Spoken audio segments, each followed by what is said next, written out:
Достар, сәлем, Дарику каналына қош келдіңіздер. Бүгін сіздермен қазанда люля кебаб жасайтын боламыз. Өте дәмді болып шығады, жасап көріңіздер. Егер каналға тіркелмесеңіз, тіркеліп кетіңіз. Барлық керек ингредиенттер осы видеоның астында болады.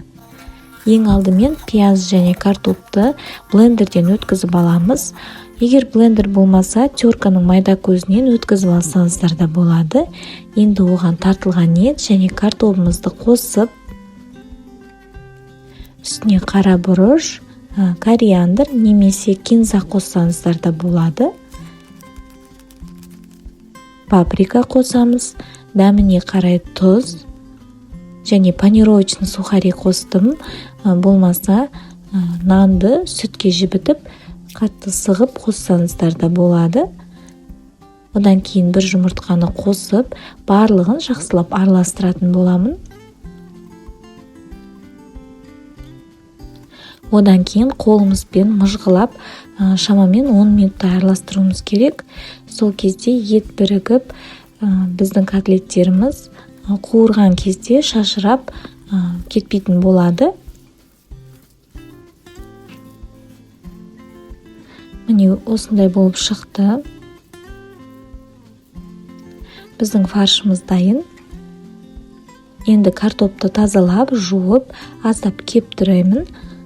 Енді оны қызып тұрған майға қуырып алатын боламыз.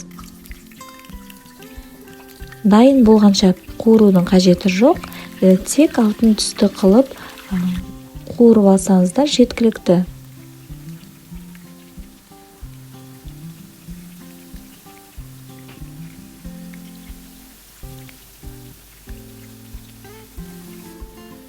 Осылай екі жақ бетін қызартып қуырып алдым. Дайын. Енді біз котлеттің формаларын жасайтын боламыз. Менде шамамен бір котлет 70-80 граммнан болатын болады. Одан кішілеу болсаңыздар да болады. Бірақ осы көлем менің ойымша ең қолайлы. Тым кішкентай емес, тым үлкен болмайды. Орташа болып шығады. Міне осылай домалақ қылып жасадым. Қаласаңыз овал немесе таяқша, шпажка дейміз ғой, соларға орнатып жасасаңыздар да болады. Енді біз картоп қуырған майға котлеттерімізді де екі жақ бетін қызартып қуырып алуымыз керек.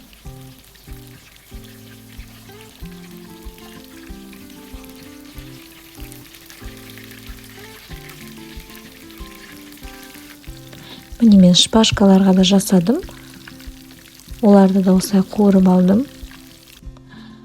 Міне дайын. Енді біздің қуырылған картопты осылай тұздаймыз. Паприка, қара бұрыш, кориандр қосып, жақсылап араластырамын. Қаласаңыз, өзіңізге ұнайтын приправаларыңызды да қоссаңыздар болады.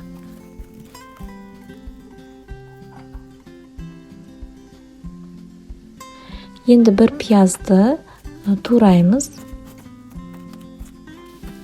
Қазанға майды құйып, пиязды қуырып аламыз.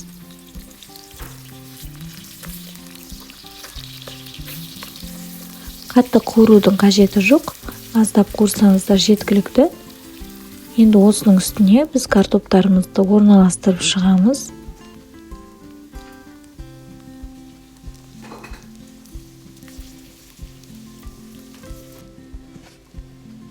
Картоптың үстіне біздің люляларымызды да орнатып шығамын.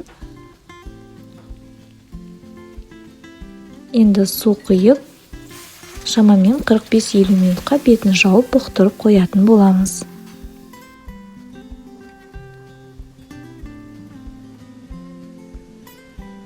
Міне достар, дайын болды.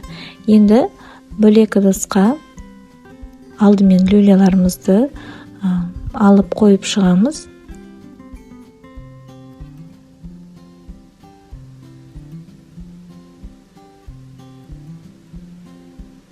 Енді ұсынатын тарелкамызға картопты да орналастырып, осылай барлығын алып шығамын. ортасын аздап ашып, біздің котлеттерімізді, яғни люляларымызды орнатып, осылай қойып шығамын.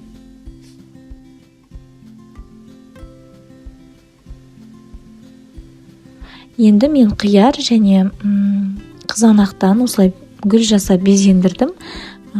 Негізі өз қалауларыңызша безендірсеңіздер болады. Мысалы қызыл пиязды гүл қылып кесіп және салат жапырақтарына қойып ұсынсаңыздар да болады. Ол өз қалауларыңызша. Міне достар, біздің тамағымыз дайын болды. Өте дәмді, тойымды болып шықты. Міндетті түрде жасап көріңіздер.